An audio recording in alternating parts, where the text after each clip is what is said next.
इतनी भीड़ थी कि ऐसा नहीं कि अगर सूटकेस बगल में है तो हम नीचे हो करके देख पाएंगे मेरा सूटकेस मेरे पास है। सब चढ़े जा रहे हैं, धक्का मारे जा रहे हैं, आप चिल्ला रहे हो कि प्लीज थोड़ा कोऑपरेट करिए। कुछ ऐसा कोई, बस इंसान के ऊपर चढ़ा जा रहा है, कभी कोई नहीं। इवन स्टेयर्स पे धक्का दिए जा रहे हैं। स्टेयर्स पे जब देख रहे हैं लाशें पड़ी हुई हैं तब भी खुद लाश बनने के काबिल हो रहे हैं लोग। कोई नहीं समझ रहा है। अब प्रयागराज पहुंचे, इससे महसूस कर रही है? हाँ अंकल, यहाँ काफी कंडीशन कंट्रोल में, काफी ज्यादा कंट्रोल में है। प्रयागराज में कंडीशन वहाँ नहीं है। नमस्कार, आपके साथ मैं हूं दीपिका शर्मा और आप देख रहे हैं क्राइम तक। न्यू दिल्ली रेलवे स्टेशन पर जो भगदड़ मची है, जिसमें 18 लोगों ने अपनी जान गंवाई है, उसमें महिलाएं भी शामिल है, उसमें बच्चे भी शामिल हैं। लेकिन जो भगदड़ मची है उसकी जिम्मेदारी कौन लेगा? रेलवे मंत्रालय की तरफ से भी कई बयान सामने आए हैं, लेकिन सबसे बड़ा सवाल यही उठता है कि आखिर गलती किसकी थी? क्या क्राउड मैनेजमेंट ठीक से नहीं हुआ है? क्या लगातार जो पहले भी महाकुंभ में भी भगदड़ देखी गई है, जो मौनी अमावस्या के दिन हुई थी, वहाँ भी लोगों ने अपनी जान गंवाई, यहाँ भी अपने लोगों ने जान गंवाई है? भगदड़ का जो कारण है वो अचानक ट्रेन का प्लेटफॉर्म बदलना था या फिर भीड़ का ज़्यादा आ जाना था, ये तो अभी पूरी जब जांच पड़ताल होगी उसके बाद ही पता चलाया जाएगा। लेकिन जो सवाल उठ रहे हैं वो लगातार यही उठ रहे हैं कि आखिर अगर प्लेटफॉर्म बदलने की घोषणा वहाँ पर की गई थी, अनाउंसमेंट की गई थी, तो ये तो सबसे बड़ा ड्रॉबैक है रेलवे का, क्योंकि वहाँ पर ऑलरेडी इतनी भीड़ थी, लोग प्रयागराज जाने के लिए वहाँ पर भीड़ उमड़ रही थी। लेकिन उसके बाद अचानक से ऐसी अनाउंसमेंट करना कि प्लेटफॉर्म बदल दिया गया है, तो ऐसे में ये बहुत बड़ा फेलियर रेलवे के लिए साबित हो सकता है। लेकिन हालांकि इसमें अभी पूरी जांच की जाएगी, उसके बाद ही आधिकारिक बयान सामने आएगा। स्टेशन पर आने वाले पैसेंजर्स के मामले में रेलवे अफसरों ने अनुमान लगाकर जो इंतज़ाम किए थे वो पूरी तरह से पर्याप्त साबित नहीं हुए हैं, वो देखा जा सकता है। 18 लोगों की मौत ये साबित करती है कि जो अरेंजमेंट्स थे वो पूरी तरह से ठीक नहीं किए गए थे। इसीलिए ऐसे हालात बने हैं जहाँ पर महिलाएं और बच्चे भीड़ में दबकर जिन्होंने अपनी जान गंवाई है। और ऐसा नहीं है कि ये पहली बार ऐसा हुआ है, इससे पहले भी कई ऐसी भगदड़ वाले किस्से या हादसे देखे गए हैं। नई दिल्ली रेलवे स्टेशन पर इस तरह का ये पहला हादसा नहीं है। पहले ऐसे हादसे दिवाली या फिर छठ की भीड़ पर देखे जाते हैं, जब लोग यहाँ से बिहार की तरफ कूच करते हैं या वहाँ से लोग इधर आते हैं, तो अक्सर ऐसे हादसे देखे गए हैं, लेकिन उनमें ज़्यादा लोगों को हानि नहीं पहुंचती है। हताहत की संख्या काफ़ी ज़्यादा कम रहती है। इस बार कुंभ जाने वाले यात्रियों की भीड़ उमड़ने के दौरान ये पूरा हादसा हुआ है, चाहे वो महाकुंभ के दौरान हुआ हो, चाहे वो रेलवे स्टेशन पर हुआ हो। लेकिन ऐसा नहीं है कि सिर्फ न्यू दिल्ली रेलवे स्टेशन पर ही देखा गया है। इसके अलावा कई ऐसे बड़े बड़े मेन रेलवे स्टेशंस हैं जहाँ पर ऐसी भीड़ को देखा गया है। ये भीड़ अचानक नहीं आई, रेलवे को पता था कि 144 साल बाद ये महाकुंभ होने जा रहा है, तो अंदाज़ा तो था कि भीड़ हद से ज़्यादा हो सकती है। तो उस हिसाब से क्या अरेंजमेंट्स किए गए थे, ये सबसे बड़ा सवाल है।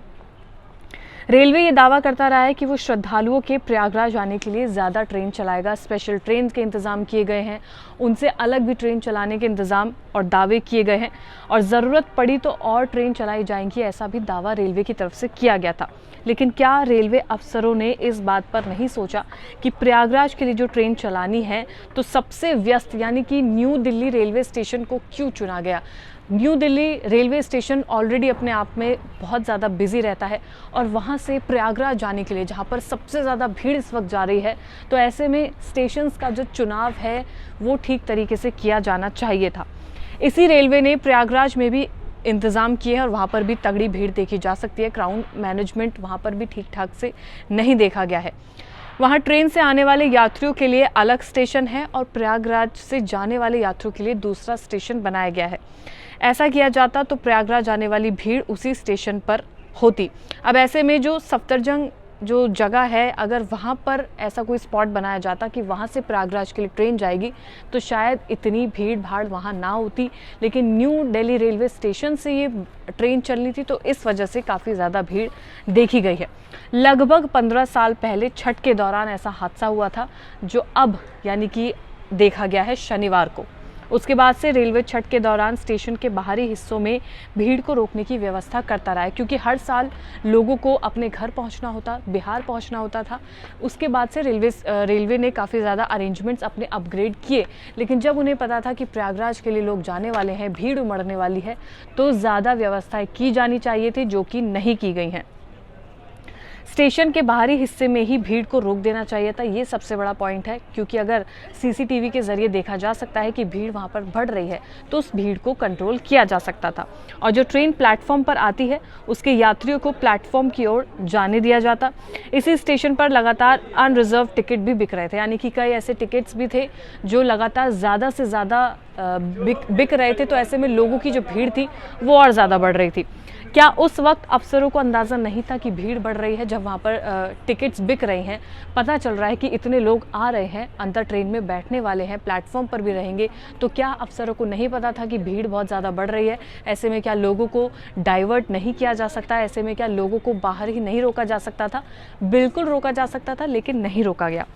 हर प्लेटफॉर्म पर सीसीटीवी लगे हैं, उनकी निगरानी से भी पता चलना चाहिए था कि कितनी भीड़ वहाँ पर बढ़ रही है। ऐसे में जब सीसीटीवी पर जो वहाँ पर लोग बैठे हैं, ऑपरेट कर रहे हैं, उन्हें भी अंदाज़ा होना चाहिए था कि भीड़ बढ़ रही है, लेकिन किसी को नहीं रोका गया और उसे देखते हुए कोई भी इंतजाम नहीं किए गए हैं। हादसे के वक्त गिने चुने सुरक्षा कर्मी वहाँ पर मौजूद थे, यानी कि कोई रोकने वाला भी नहीं था।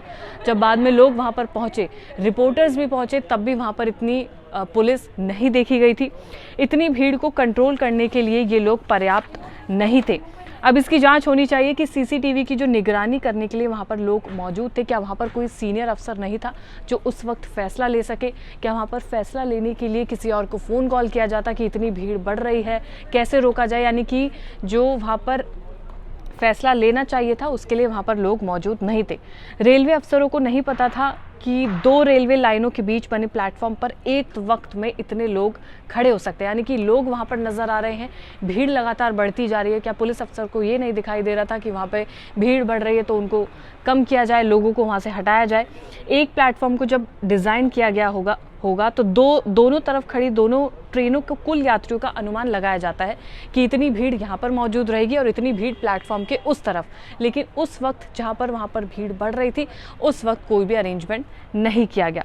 ऐसे में अगर एक ही वक्त में ऐसी दोगुनी संख्या में भी यात्री आ गए तो व्यवस्था पूरी तरह से चरमरा गई होगी, जो कि इस वक्त देखा गया है। दूसरे सबसे जो चिंताजनक बात है वो ये है कि जब भीड़ बेकाबू थी तब प्लेटफॉर्म बदलने के लिए अनाउंसमेंट क्यों की गई? ये सबसे बड़ा सवाल है, यही सबसे बड़ा मुद्दा है कि वहाँ पर ऑलरेडी इतनी भीड़ मौजूद थी तो प्लेटफॉर्म बदलने के लिए अनाउंसमेंट क्यों की गई? जैसे ही अनाउंसमेंट हुई, लोगों में भगदड़ मची, लोग वहाँ से भागने लगे, एक दूसरे के ऊपर लोग चढ़ने लगे। फुट ओवर ब्रिज जो था वहाँ पर लोग फिसल गए, जिसकी वजह से एक के बाद एक लोग गिरते चले गए और ये पूरी भगदड़ हुई और इसमें 18 लोग मारे गए हैं। कमिश्नर रेलवे सेफ्टी समेत रेलवे की कई कमेटियां पहले ही कह चुकी है कि प्लेटफॉर्म तब तक नहीं बदला जाना चाहिए जब तक कोई और विकल्प ना बचे। यानी कि जो प्लेटफॉर्म बदलने वाली बात है वो अपने आप में एक बड़ा मुद्दा है, क्योंकि वो काफ़ी ज़्यादा रिस्की साबित हो सकता है। इससे पहले कई हादसे प्लेटफॉर्म बदलने की सूचना के बाद ही हुए, यानी कि जब भी अनाउंसमेंट होती है तब ऐसे हालात बनते हैं कि वहाँ पर भगदड़ देखी जा सकती है। हालांकि इसकी सच्चाई जांच के बाद ही सामने आएगी कि आखिर प्लेटफॉर्म बदलने की घोषणा की गई थी या नहीं की गई थी। लोगों से भी लगातार बातचीत की जा रही है, लेकिन इतना ज़रूर है कि अगर रेलवे ने अचानक प्लेटफॉर्म बदला तो ये एक बहुत बड़ी गलती साबित हो सकती है, ये एक बहुत बड़ा फेलियर रेलवे के लिए साबित हो सकता है। ऐसे में लोगों को ये भी सवाल उठता है कि क्या लोगों को अपना ध्यान खुद नहीं रखना चाहिए था? लेकिन जब इतनी भीड़ बढ़ जाती है, ऐसे में हर कोई इंसान ख्याल नहीं रख सकता। पुलिस कर्मियों को वहाँ पर मौजूद रहना चाहिए था, क्राउड मैनेजमेंट करना चाहिए था, लेकिन ऐसा नहीं हुआ। फिर चाहे वो महाकुंभ के दौरान भगदड़ मची हो या फिर अब वो railway station, new Delhi railway station पर मची हो। ऐसे में लोग 18 मारे जा चुके, ये आधिकारिक बयान अभी तक सामने आया है। लोगों की कई ऐसी बाइट सामने आई हैं जो काफ़ी इमोशनल हैं। किसी का बच्चा इसमें मारा गया है, किसी के माँ बाप इसमें मारे गए हैं, तो काफ़ी ज़्यादा दुखद है। ऐसे में जो दूसरे पार्टी के लोग हैं वो लगातार आरोप प्रत्यारोप लगा रहे हैं कि सरकार ने जो सुरक्षा है वो अच्छी तरह से नहीं की है, पुलिस बल है वो अच्छी तरह से नहीं तैनात किया गया। तो ऐसे में कई तमाम सवाल उठ रहे हैं, लेकिन सबसे बड़ा सवाल यही है कि क्या उस प्लेटफॉर्म पर घोषणा की गई थी? अगर वो प्लेटफॉर्म बदलने की घोषणा की गई थी तो ये सबसे बड़ी गलती रेलवे की साबित हो सकती है।